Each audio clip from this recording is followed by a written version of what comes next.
ខេសរសៃនេះថ្ងៃនេះខ្ញុំមកនិយាយពីដំណាំយិនសិនមានបងប្អូនខមមិនច្រើនសួរថាដំណាំយិនសិនហ្នឹងគេដាំប្រហែលឆ្នាំហើយត្រូវការចំណាយច្រើនអត់អាកាសធាតុដីប្រភេទណាទៅគាត់អាចដាំបាននិយាយរួមទៅអ្នកនរគ្នាដំណាំយិនសិននេះបើខ្ញុំស្ដាប់តាមតកែគាត់និយាយមកគាត់ថាមានប្រទេសដាំមិនច្រើនប្រហែលទេនៅលើពិភពលោកយើងនិយាយថាលើពិភពលោកទេព្រោះវាត្រូវការប្រទេសដែលត្រជាក់ខ្លាំងហើយដីមិនឲ្យផងហើយដីប្រភេទដាំវាកើតគឺដីភ្នំនេះនេះជាចកែយិនសិនដូចខ្ញុំបង្ហាញហើយជុំវិញខ្ញុំមានសិទ្ធិចកែយិនសិនហើយថ្ងៃនេះព្រើធ្លាក់ច្រើនខ្ញុំឡើងនេះផ្លូវឡើងភ្នំផ្លូវនេះផ្លូវបេតុងនេះគាត់ថាព្រើវាធ្លាក់មកចិត្តហើយចំពោះយិនសិនគឺអាយុកាលរបស់វាត្រូវប្រមូលផលគឺ6ឆ្នាំហើយការបដកកូនរបស់វាគឺយកក្របរបស់វាមកបដកធ្វើថ្នារបស់វាហើយបាន1ឆ្នាំទៅពេលដែលបាន1ឆ្នាំដើមហ្នឹងក៏វាងាប់ទៅវិញតែវានៅសមមើមនៅក្នុងដីគឺយកអាកូនមើមទូចៗហ្នឹងហើយដែលយកមកដាំនៅនេះនៅថ្នានៅរងរបស់វានេះរងគឺបែបនេះអញ្ចឹងបើយើងសរុបអាយុវាចាប់ពីថ្នាមករហូតដល់គាត់គឺ6ឆ្នាំគឺរយៈពេល1ឆ្នាំរយៈពេល1ឆ្នាំហ្នឹងគឺយើងចំណាយអស់ច្រើនហើយយើងមិនប្រកាសថាដាំហើយវាបានផលទាំងអស់ទេក្នុងមួយរងនេះក្នុងថាជាមួយទឹកគេដាំជួហ្នឹងគឺ6ដើមជួហ្នឹងគឺ6ដើមនេះខ្ញុំសួរមើលនេះមកជួ6ដើមមួយឆ្នាំនេះដីទូហ្នឹងគឺជួឲ្យថ្ងៃគឺមក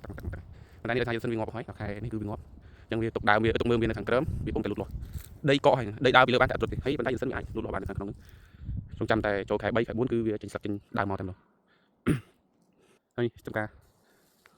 គឺធំមែនតើចំការនេះវាចូលលំបាកខ្ទង់5ហាត់ជាងខាងក្រោមទៀតហើយនៅក្បាំងព្រៃខាងនេះនេះខាងនេះនោះដល់រោងចក្រខាងនោះឆ្ងាយដែរហើយខ្ទង់5ហាត់ជាងដីអញ្ចឹងសរុបមកវិញបើសិនយើងដាំ5ដើមអីប្រហែលជាទទួលផលប្រហែលជាបាន3ដើមយ៉ាងហោចណាស់3ដើមវិញមកជួហើយក្នុងមួយរងអីប្រហែលជា25ម៉ែត្រមកជួហ្នឹងមួយរងនេះ25ម៉ែត្រហើយ25ម៉ែត្រប្រមូលផលបើជាគីឡូបានបាក់ខ្ទង់ខ្ញុំប្របាត់ថាដោយសារវាអត់ច្បាស់ថាកន្លែងខ្លះវាល្អហើយអត់ល្អអញ្ចឹងតែបើខ្ញុំប្រហែលជាខ្ទង់50គីឡូទៅ60គីឡូហើយបើតម្លៃក្នុង1គីឡូវិញគឺខ្ញុំដឹងតែថ្លៃមិនតែដឹងបានទេព្រោះគាត់ហ៊ានប្រាប់យើងដែរហើយសម្រាប់មើលមានសិននេះគឺមិនមាននាំចេញទេក្នុងទីធំគឺមិនមាននាំចេញទេបើសិនជាយើងទិញយកគ្រាន់ហូបអីតិចតួចប្រហែលជាអាចមាននាំទៅក្រៅប្រទេសអាចមាននេះខ្ញុំឡើងពីខាងលើភ្នំមើលសរុបមកវិញយិនសិនចាប់ពីដាំឆ្នាំទី1រហូតដល់ឆ្នាំចុងក្រោយគឺចំណាយអស់ច្រើនចំណាយលើអីទី1ចំណាយលើឆ្នាំ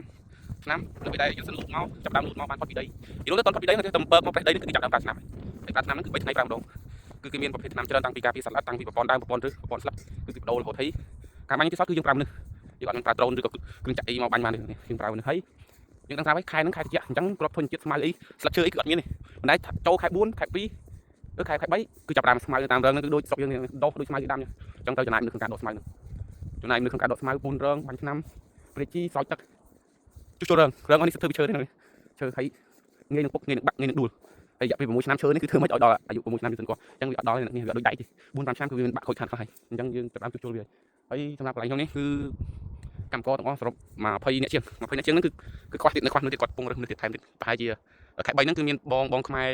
រមកដល់ការវគ្គ8ខែមក10នាក់ជាងឬទៅការគាត់នេះអញ្ចឹងហើយមិនដឹងមិនបានមកខ្មែរគ្នាយើងដឹងដែរបាញ់ទេចាំមើលសិនហ្នឹងថាសុបាយព្រោះកន្លែងនេះខ្ញុំមានខ្មែរ4នាក់ទៅ5នាក់ហើយមកជាមួយខ្ញុំមកបាន2ឆ្នាំហើយសុបាយសម្រាប់អ្នកចូលចិត្តខាងកសិកម្មមកខាងនេះមកប៉ុន្តែកម្មមិនតិចអត់មានស្រួលទេ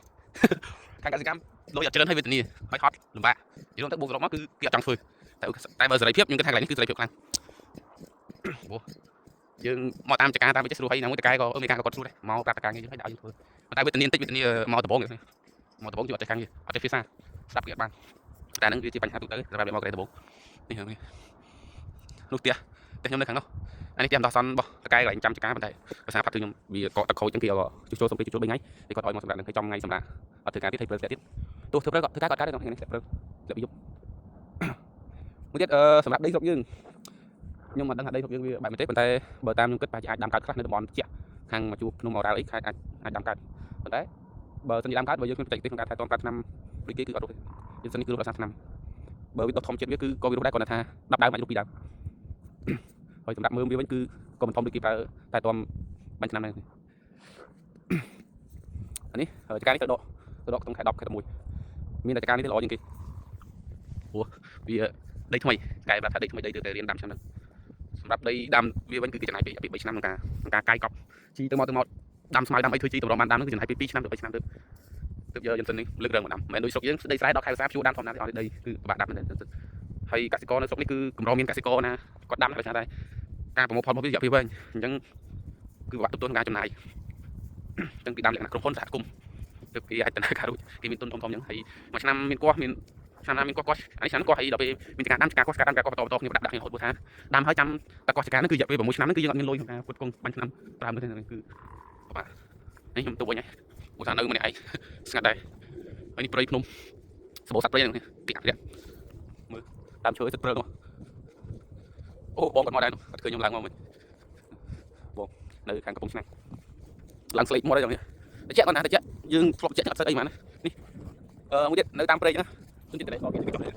នៅតាមផ្លូវឡើងព្រៃឡើងភ្នំគេចុះ